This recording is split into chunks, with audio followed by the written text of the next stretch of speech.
के ऊपर ये बोल रहे हैं, लेकिन हमारे 10 साल के शासनकाल में इसमें लगातार कमी आ रही है। वह भी उस हालात में जब प्रदेश की जनसंख्या लगातार बढ़ रही है। माननीय अध्यक्ष जी, पहले तो कम थी। अगर 2014 की बात करें, 2014 और 2025 जनसंख्या के अंदर एक बहुत बड़ा अंतर आया है। हम देखते भी हैं 2014 के अंदर अगर कोई शहर को हम देखेंगे, आज उस शहर का बड़ा फैलाव हो गया है। माननीय अध्यक्ष जी, जनसंख्या बढ़ी है। उस स्थिति के अंदर भी हम लगातार इस क्राइम के ग्राफ को कम किए हुए हैं। और जब ऐसा जमाना आ गया हो माननीय अध्यक्ष जी कि नई तकनीक जो अपराध है, अपराध की नई तकनीकें आ गई हों, उसका उपयोग कर रहे हों, माननीय अध्यक्ष जी पता नहीं लगता, साइबर क्राइम जैसे नए अपराध हो रहे हों, पता ही नहीं चलता, उसके अंदर भी हम लगातार उसके अंदर नजर लगाए हुए हैं। उसके अंदर कमी हमारी सरकार के कार्यकाल के दौरान हुई है। माननीय अध्यक्ष जी, नशा के ऊपर हमारे विपक्षी साथियों ने बोला है। देखिए माननीय अध्यक्ष जी, मैं कहना चाहूँगा, क्योंकि मेरा अपना विचार है कि हमें युवाओं को मिलकर के नशे से बचाना चाहिए। ये हमारी सरकार की नहीं, जितनी सरकार की जिम्मेवारी है उतनी जिम्मेवारी विपक्ष की भी है, उतनी जिम्मेवारी माँ बाप की भी है, और उतनी जिम्मेवारी गांव वार्ड के लोगों की भी है कि मेरे क्षेत्र के अंदर कहीं पर भी ये अवैध कारोबार ना हो, अवैध नशा ना हो, जिससे कि हमारा युवा उसके अंदर फंस जाए। परंतु माननीय अध्यक्ष जी, इन्होंने इसके ऊपर क्वेश्चन उठाए हैं, अशोक अरोड़ा साहब ने उठाए हैं, इंदु राज नरवाल ने उठाए हैं, सरदार जरनैल सिंह ने उठाए हैं, श्रीमती शैली चौधरी और गीता बुक्कल जी ने उठाए हैं, श्री नरेश सेलवाल जी ने उठाए हैं, गोकुल सेतिया ने उठाए हैं, आफ्ताब अहमद ने उठाए हैं और डॉक्टर रघुवीर कादियान ने उठाए हैं। माननीय अध्यक्ष जी, मैं आपको बताना चाहूँगा कि हमारी सरकार नशीले पदार्थों को लेकर के जीरो टॉलरेंस के ऊपर काम कर रही है। माननीय अध्यक्ष जी, इसके लिए लोगों को जागरूक किया जा रहा है, नशे के सौदागरों पर शिकंजा कसा जा रहा है, नशा पीड़ितों की पहचान करके उनका इलाज भी किया जा रहा है। माननीय अध्यक्ष जी, अगर मैं छोटे शब्दों में कहूं, नशे से पीड़ित का भी इलाज किया जा रहा है और नशे के कारोबार में जो संलिप्त है उसका भी इलाज किया जा रहा है। दोनों का इलाज किया जा रहा है माननीय अध्यक्ष जी, और गंभीरता से किया जा रहा है। नशे के विरुद्ध लड़ाई में हम पड़ोसी राज्यों का भी सहयोग ले रहे हैं। माननीय अध्यक्ष जी, हरियाणा के हमारे पंचकुला में अंतर जातीय सचिवालय स्थापित किया गया है। अभी पिछले दिनों मैं भी उस बैठक के अंदर स्वयं उपस्थित रहा था माननीय अध्यक्ष जी, और इस सचिवालय में उत्तर भारत के हमारे 7 राज्यों हरियाणा, पंजाब, दिल्ली, हिमाचल प्रदेश, चंडीगढ़, उत्तराखंड और राजस्थान के प्रतिनिधि आपस में नशे पर रोकथाम लगाने के लिए सूचनाओं का आदान प्रदान करते हैं, साझा करते हैं, ताकि इस नशे को क्रॉस बॉर्डर को रोका जाए। वो भी माननीय अध्यक्ष जी बैठ करके सारी रणनीति बनती है सबकी आपस में। ड्रग्स के खिलाफ माननीय अध्यक्ष जी राष्ट्रीय युद्ध के लिए, माननीय अध्यक्ष जी राष्ट्रीय युद्ध के लिए गृह मंत्रालय ने मानस पोर्टल शुरू किया है। मुझे ये खुशी है बताते हुए कि इस युद्ध के अंदर जो राष्ट्रीय युद्ध ये नशे के खिलाफ छेड़ा है, इस युद्ध के अंदर इसकी निगरानी स्वयं केंद्रीय गृह मंत्री आदरणीय अमित शाह जी करते हैं। वो स्वयं जुड़ते हैं इसके अंदर, जुड़ करके सभी जानकारियां लेते हैं, क्या दिशा निर्देश देने हैं वो भी देते हैं, हमने क्या कार्रवाई करनी है वो भी बताते हैं। माननीय अध्यक्ष जी, स्वयं केंद्रीय गृह मंत्री आदरणीय अमित शाह जी लगातार बराबर इस नशे की रोकथाम के लिए वो स्वयं जुड़ते हैं। इस पर नशे के अवैध कारोबार करने की जानकारी देने वाले व्यक्ति का जो मानस पोर्टल बनाया है, हमने जो मानस पोर्टल बनाया है माननीय अध्यक्ष जी, इस मानस पोर्टल के ऊपर अगर कोई नशे के अवैध कारोबार करता है या उसमें संलिप्त है, अगर कोई भी व्यक्ति उस पोर्टल के ऊपर जानकारी देता है तो उसका नाम गुप्त रखा जाता है, उसका नाम नहीं बताया जाता, और उस नशे के कारोबार करने वाले के ऊपर सख्त कार्रवाई हमारी सरकार करती है। मैं आपको बताना चाहता हूं माननीय अध्यक्ष जी, वर्ष 2023 में एनडीपीएस के 3823 मामले दर्ज किए गए जो ये बात कर रहे, तथा इसमें 5119 लोगों को गिरफ्तार किया गया है, जबकि वर्ष 2024 में 3331 मामले दर्ज किए गए तथा 5094 लोगों को माननीय अध्यक्ष जी गिरफ्तार भी किया गया है। इसी प्रकार एनडीपीएस के कमर्शियल मात्रा के मामलों में वर्ष 2024 में पिछले वर्ष की तुलना में 37% तथा गिरफ्तारियों में 59% की बढ़ोतरी हुई है। माननीय अध्यक्ष जी, वर्ष 2024 में एनडीपीएस के 54% केसों में सजा भी करवाई गई है, सजा भी हुई है, जबकि पिछले वर्ष 48% केसों में सजा हुई थी। नशा तस्करों की लगभग 53 करोड़ रुपए की संपत्ति जब्त की गई है माननीय अध्यक्ष जी, तथा 111 संपत्तियों को गिराया भी गया है, उनको डिमोलिश किया गया है माननीय अध्यक्ष जी, उनको तोड़ा गया है जिन्होंने इस नशे के कारोबार में संलिप्त होकर के अवैध संपत्ति बनाई थी, उसके ऊपर हमारी सरकार ने सख्त कार्रवाई की है। नशा मुक्ति अभियान चला करके आदरणीय अध्यक्ष जी, हमने 3350 गांव तथा 876 वार्डों को नशा मुक्त भी घोषित किया है। हम इसके ऊपर बड़ा अभियान चल रहा है, और माननीय अध्यक्ष जी, इसी प्रकार नशा करने वाले 7523 लोगों की पहचान की है जो नशे के अंदर चले गए थे, और उनका इलाज भी कराया है माननीय अध्यक्ष जी, हमने उनका इलाज कराया है।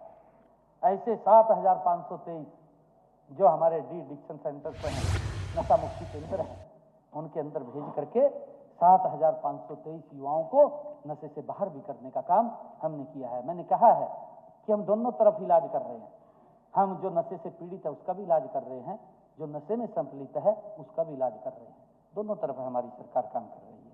माननीय अध्यक्ष जी, हरियाणा उदय अभियान के तहत 2482 कार्यक्रमों का आयोजन किया, जागरूकता, हमने कैंप लगाए, हमने लोगों के बीच में जागरूकता कार्यक्रम आयोजित किए हैं, जिसमें अब तक, जिसके मैंने जिक्र किया है कि 2482 कार्यक्रम किए हैं, जिसके अंदर 16,50,000 लोगों ने भाग लिया है। माननीय अध्यक्ष जी, नशे को खत्म करने के लिए हम लगातार उसके अंदर लोगों में जागरूकता फैला रहे हैं। मैं ये भी बताना चाहूँगा माननीय अध्यक्ष जी कि हरियाणा ने पिछले 5 वर्षों में नशीले पदार्थों की तस्करी में लगे करीब 26,000 अपराधियों को जेल में भी डाला है। माननीय अध्यक्ष जी, पिछले साल ऐसे ही करीब 5,000 लोग गिरफ्तार हुए हैं, इनमें से करीब 1,000 बड़े तस्कर थे माननीय अध्यक्ष जी, जिनमें से कमर्शियल क्वांटिटी में ड्रग्स की रिकवरी हुई है। माननीय अध्यक्ष जी, अपराधियों को सजा दिलाने के कार्य में तेजी लाने के लिए हमने फास्ट ट्रैक कोर्ट त्वरित एफएसएल रिपोर्ट एवं अंडर ट्रायल मुकदमों की पैरवाई बड़े कारगर साबित हुए। माननीय अध्यक्ष जी, हम अंडर ट्रायल मुकदमों में सजा की दर को 41% से बढ़ाकर 54% करने में सफल हुए हैं। हमने इतनी गति से काम किया है माननीय अध्यक्ष जी। माननीय अध्यक्ष जी, मैं बताना चाहूंगा कि नशे के खिलाफ दूसरा कदम नशे की आदत के शिकार लोगों का उपचार व उनका पुनर्वास करना है। माननीय अध्यक्ष जी, इस दिशा में हमने हरियाणा में 161 नशा मुक्ति और परामर्श एवं पुनर्वास केंद्र भी खोले हैं। नशे के खिलाफ तीसरा कदम लोगों में जागरूकता फैलाना है। इसके लिए माननीय अध्यक्ष जी, हमने नशे के विरुद्ध जागरूकता पैदा करने के लिए संत महात्माओं, माननीय अध्यक्ष जी, स्वयंसेवी संस्थाओं, नागरिक संस्थाओं के साथ मिलकर के काम करने का हम कर रहे हैं। लोगों के अंदर ये जागरूकता फैला रहे हैं। हम युवाओं को भी नशे से दूर रखने के लिए खेलों को भी बढ़ावा दे रहे हैं। माननीय अध्यक्ष जी, मैं बताना चाहूंगा कि मेरी योजना में नशे के खिलाफ मुहिम में हमने निर्णय किया है। अभी क्योंकि लगातार कोड ऑफ कंडक्ट लग रहा था, हम सरपंचों से बात नहीं कर पाए। ग्राम पंचायतों एवं सरपंचों की भी सहभागिता सुनिश्चित हम इसके अंदर कराएंगे। इसके लिए हमने पूरी बड़ी परिकल्पना भी तैयार कर रखी है। और अभी सेशन के बाद माननीय अध्यक्ष जी, हमारी डेट भी फाइनल हो गई है। सभी सरपंचों को बुला करके इस नशे को हर गांव से जड़ से समाप्त करने की रणनीति योजना हमने बना ली है, ताकि कोई भी युवा इस नशे के कारोबार में संलिप्त ना हो। उसके लिए हमने पूरी प्लानिंग कर ली है। आदरणीय अध्यक्ष जी, ये हर बार यही लोग हैं जो बात को उठाते रहते हैं। पीछे भी इन्होंने उठाया था, अब भी उठा रहे हैं। जब ये उठाते हैं तो मेरा दायित्व तो बनता है कि मैं उसका जवाब दूं। माननीय अध्यक्ष जी, इन्होंने कहा कि जो हमारा हरियाणा पब्लिक सर्विस कमीशन है, उसके अंदर पैसे का लेन देन हुआ है। पीछे भी उठाया है इन्होंने माननीय अध्यक्ष जी, हमने डीपली उसके ऊपर जवाब भी दिया है, अब भी उठाया है। मैंने कहा है कि इनके पास मुद्दा नहीं है, कोई अपनी तरफ देखते नहीं है, दूसरे के ऊपर आरोप लगाते हैं। माननीय अध्यक्ष जी, इन्होंने अशोक अरोड़ा साहब ने उठाया है। माननीय अध्यक्ष जी, मैं कहना चाहूंगा कि हमारी सरकार की ये संकल्प है, ये कटिबद्धता है कि बिना पर्ची बिना खर्ची के सिर्फ केवल काबिलियत पर ही भर्ती के अपने नारे पर पूरी तरह से हमारी सरकार कायम है। उसमें कोई किंतु परंतु नहीं। भर्ती प्रक्रिया की पवित्रता को बनाए रखने के लिए हर कदम पर माननीय अध्यक्ष जी हमारी कड़ी नजर है, एक एक बिंदु के ऊपर नजर है। माननीय अध्यक्ष जी, ऐसा नहीं है जो ये इनके समय के अंदर चलता था। हम हर बिंदु के ऊपर, हर पहलू के ऊपर नजर रखते हैं, क्या चल रहा है, क्या नहीं चल रहा है। इसी का परिणाम है माननीय अध्यक्ष जी कि हम भर्तियों के लिए करवाई जा रही प्रतियोगिता परीक्षाओं के पेपर लीक करने वाले गिरोह को, कि अगर किसी ने पेपर लीक किया है उसके खिलाफ भी जा करके, कहां से वो शुरू हुआ है वहां तक पहुंचे हैं और उनके खिलाफ कार्रवाई की है। हमें जब भी किसी धांधली अथवा अनियमितता की जानकारी मिलती है, उसके ऊपर तुरंत माननीय अध्यक्ष जी हम कार्रवाई करते हैं। हमने हरियाणा लोक सेवा आयोग के तत्कालीन उप सचिव अनिल लागर, ये पहला है माननीय अध्यक्ष जी, मैं आपको बताना चाहता हूं, जो ये पैसे की लेन देन की बात करते हैं, ये बताएं इनके समय के अंदर क्या हालात थे, कैसे नौकरी मिलती थी। हमने अपना एचसीएस अधिकारी, कोई परमिशन नहीं ली, नौकरी से एक्सपेल कर दिया। जब हमें यह पता लगा कि भ्रष्टाचार के अंदर लिप्त है, हमने उसको बाहर का रास्ता दिखा दिया। ये इतनी कड़ी कार्रवाई माननीय अध्यक्ष जी, हमने भ्रष्टाचार ना हो और ट्रांसपेरेंसी नौकरियों के अंदर रहे, उसको लेकर के हमने सख्त कार्रवाई की है। माननीय अध्यक्ष जी, ये बात बोलते हैं इस प्रकार की। माननीय अध्यक्ष जी, हमने परीक्षाओं की पवित्रता को बनाए रखने के लिए हरियाणा लोक परीक्षा अनुचित साधन निवारण विधेयक 2021 पारित करवाया है। इसमें हमने पेपर लीक या नकल के दोषी को 2 साल तक भर्ती परीक्षा से वंचित करने, अगर कोई पेपर लीक के अंदर संलिप्त होता है, हमने ये उसके अंदर अपने जो ये विधेयक बनाया है, इस विधेयक के अंदर ये कहा है कि वो 2 साल तक परीक्षा के अंदर बैठ नहीं पाएगा अगर किसी का नाम इसके अंदर संलिप्त होता है। 2 से 10 साल तक की सजा का भी प्रावधान किया। 5,000 से 10 लाख रुपए तक जुर्माने का भी प्रावधान उसके अंदर किया है। मैं यह भी बताना चाहूंगा माननीय अध्यक्ष जी कि प्रदेश की भर्तियों में गड़बड़ी करने वाले गिरोह 20 साल पुराने हैं। इनके समय के अंदर पनपते हैं माननीय अध्यक्ष जी, 20 साल पुराने, उनकी जड़ें मोटी हो गई थी। हम तो उनको जड़ों से पाड़ रहे हैं माननीय अध्यक्ष जी, और ये सुन नहीं रहे हैं उस बात को। ये तो फिर उन जड़ों के अंदर पानी देने का काम करते हैं। किस प्रकार से युवाओं के साथ ये लोग शोषण करते थे। माननीय अध्यक्ष जी, जिनको कांग्रेस सरकार ने सह दी थी, मैं बताना चाहता हूं, और पर्ची खर्ची वाली नौकरियां इनके समय में बांटी जाती थी। लोग भर्ती के मामले में 10 साल जेल तक काट करके आए हैं। माननीय अध्यक्ष जी, इतिहास रहा है। कांग्रेस शासनकाल की 11 भर्तियों को माननीय अध्यक्ष जी जो ये बात बोलते हैं, माननीय कोर्ट ने रद्द किया है। पिछली सरकार ने 7,338 युवाओं के भविष्य से खिलवाड़ किया है। ये सुनने के अंदर कैसे सुने माननीय अध्यक्ष जी? ये आरोप तो लगा देते हैं, फिर सुनने का इनके अंदर मादा नहीं है और ये उठ करके चले जाते हैं। माननीय अध्यक्ष जी, क्योंकि इन्होंने जो बातें बोली हैं उसका एक एक का मैं जवाब दे रहा हूं। माननीय अध्यक्ष जी, इन्होंने एक स्कूलों व अध्यापकों की समस्याओं को उठाया है। इसमें अशोक अरोड़ा जी, श्री आफ्ताब अहमद जी, श्रीमती गीता भुक्कल जी और मोहम्मद इलियास जी, श्री आदित्य देवीलाल जी, निर्मल सिंह जी, मामन खान जी, डॉक्टर रघुवीर कादयान जी।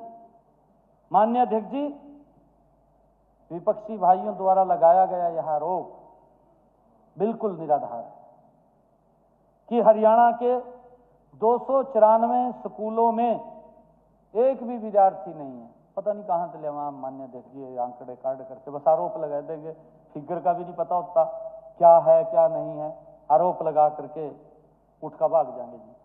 ये हालात है इनकी माननीय अध्यक्ष जी। मैं बताना चाहूंगा 28 ऐसे स्कूल हैं माननीय अध्यक्ष जी जिनमें एक भी विद्यार्थी नहीं है। इन सभी 28 स्कूलों के अध्यापकों का समायोजन हमने अन्य विद्यालयों में किया है। जिस स्कूल के अंदर माननीय अध्यक्ष जी अगर कोई बच्चा नहीं है पढ़ने के लिए, तो वहां जो टीचर हैं हमने उनकी दूसरे स्कूल में समायोजन किया है। इन 28 स्कूलों के भविष्य के बारे में कार्यवाही विचाराधीन है। माननीय अध्यक्ष जी, स्कूलों में शिक्षक नहीं होने के बारे में मैं बताना चाहूंगा कि हरियाणा राज्य के सभी राजकीय प्राथमिक तथा राजकीय माध्यमिक विद्यालयों में नियमित अतिथि हरियाणा कौशल रोजगार निगम आंतरिक व्यवस्था के तहत अध्यापक कार्यरत है। माननीय अध्यक्ष जी, जहां तक कॉलेज व यूनिवर्सिटी की बात है, मैं बताना चाहूंगा कि MIS पोर्टल के माध्यम से प्राप्त रिपोर्ट के आधार पर राजकीय महाविद्यालयों में 7,986 स्वीकृत पद हैं। इनमें से 5,422 पदों पर लेक्चरर कार्यरत हैं। माननीय अध्यक्ष जी, विभिन्न विषयों में सहायक प्रोफेसरों के ग्रुप बी के 2,424 पदों को भरने की प्रक्रिया हमने हरियाणा लोक सेवा आयोग को भेज रखी है। जल्दी ही उनके ऊपर भी भर्ती हो जाएगी। हमने किसी बात को छुपाया नहीं है। अगर कहीं कोई कमी है तो हमने उसकी व्यवस्था खड़ी की है। उसके माध्यम से हम ट्रांसपेरेंसी आधार के ऊपर हम उनको लगाने का काम करते हैं। माननीय अध्यक्ष जी, माननीय अध्यक्ष जी, हमारे आफ्ताब अहमद ने एक ये बात कही है कि नूंह में शिक्षकों का अभाव है। मैं बताना चाहूंगा कि नूंह जिले के छात्रों की गुणवत्तापूर्वक शिक्षा सुनिश्चित करने के लिए 30 अप्रैल 2012 को अलग से मेवात कैडर बनाया गया। इनके समय के अंदर तो माननीय अध्यक्ष जी कुछ भी नहीं था। हमने अलग एक मेवात का कैडर बनाया और उसके अंदर अलग कि वहां से टीचर्स जाएं, नहीं तो कोई जाता नहीं था। माननीय अध्यक्ष जी, मेवात के अंदर हम स्पेशल मेवात कैडर बना करके उसी के आधार के ऊपर वहां भर्तियां करते हैं। सारे खाली पदों को भरने की प्रक्रिया चल रही है। माननीय अध्यक्ष जी, PRT के 1456 पदों को भरने हेतु 9 अगस्त 2024 को मांग पत्र हरियाणा कर्मचारी चयन आयोग को भेजा जा चुका है। PGT के विभिन्न विषयों के 360 रिक्त पदों को भरने के लिए जुलाई 2024 में मांग पत्र हरियाणा लोक सेवा आयोग को भेजा जा चुका है। इनमें से 59 पदों पर अनुशंसा प्राप्त हो गया। हमने सिलेक्ट कर लिए हैं। माननीय अध्यक्ष जी, थोड़े दिनों में ज्वाइनिंग हो जाएगी। शेष पदों को हम जल्दी ही माननीय अध्यक्ष जी भर लेंगे।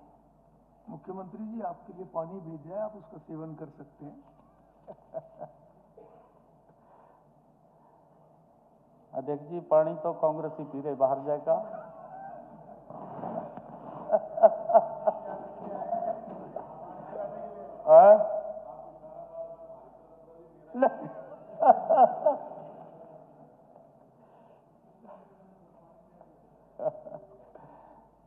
माननीय अध्यक्ष जी,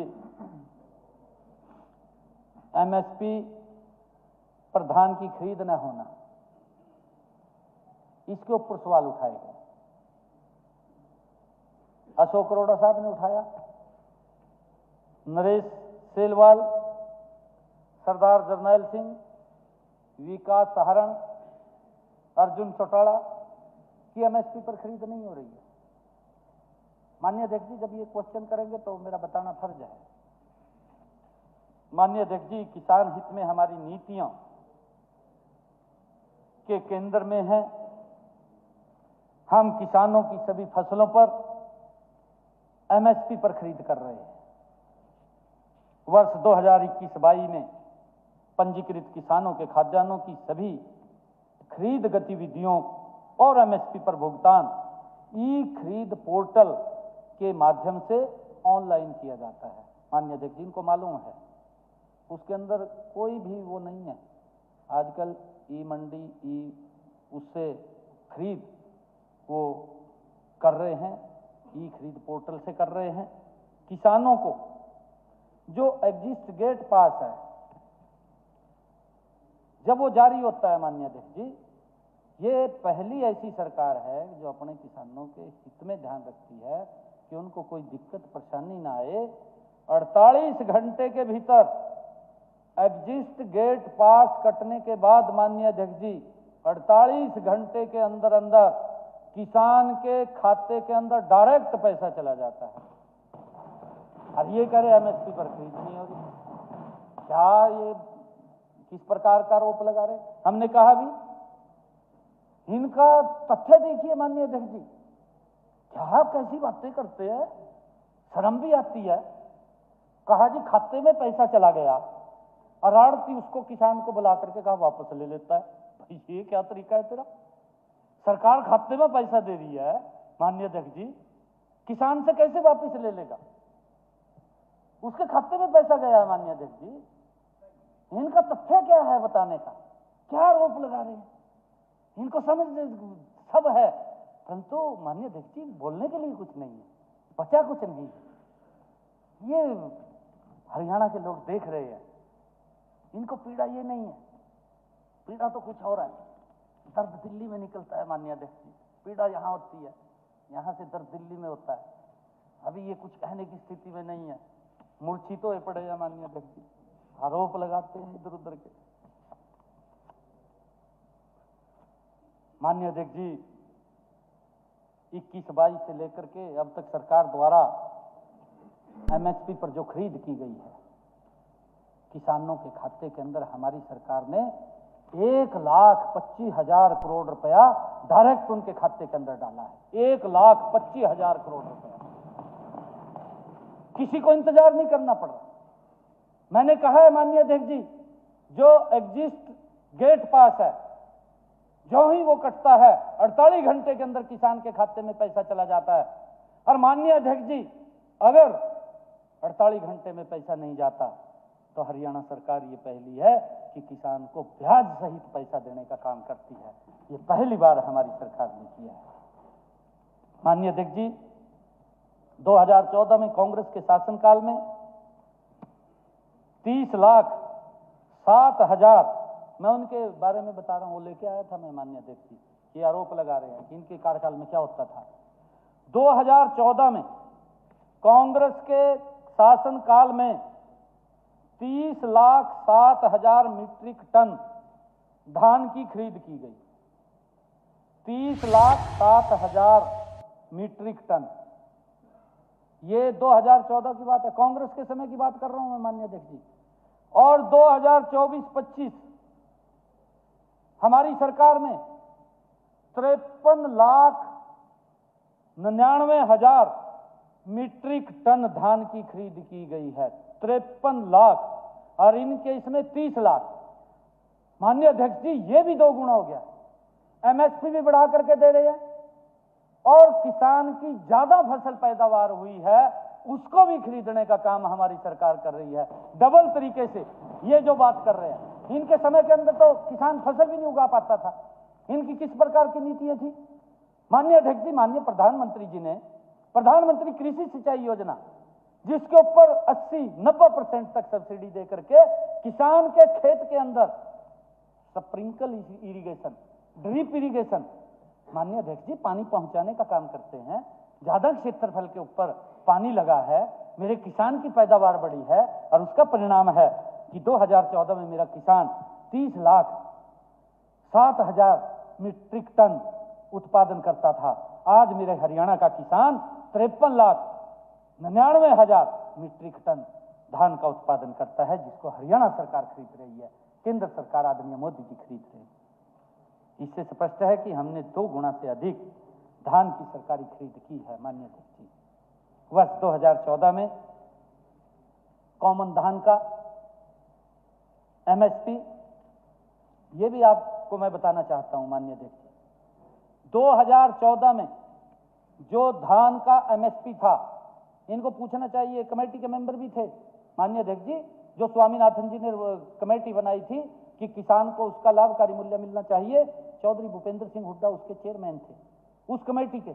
मुख्यमंत्रियों की कमेटी थी माननीय अध्यक्ष जी, सुझाव भी दिया था इन्होंने, पर मान्य नहीं, सुझाव डस्टबिन में डाल दिया माननीय अध्यक्ष जी।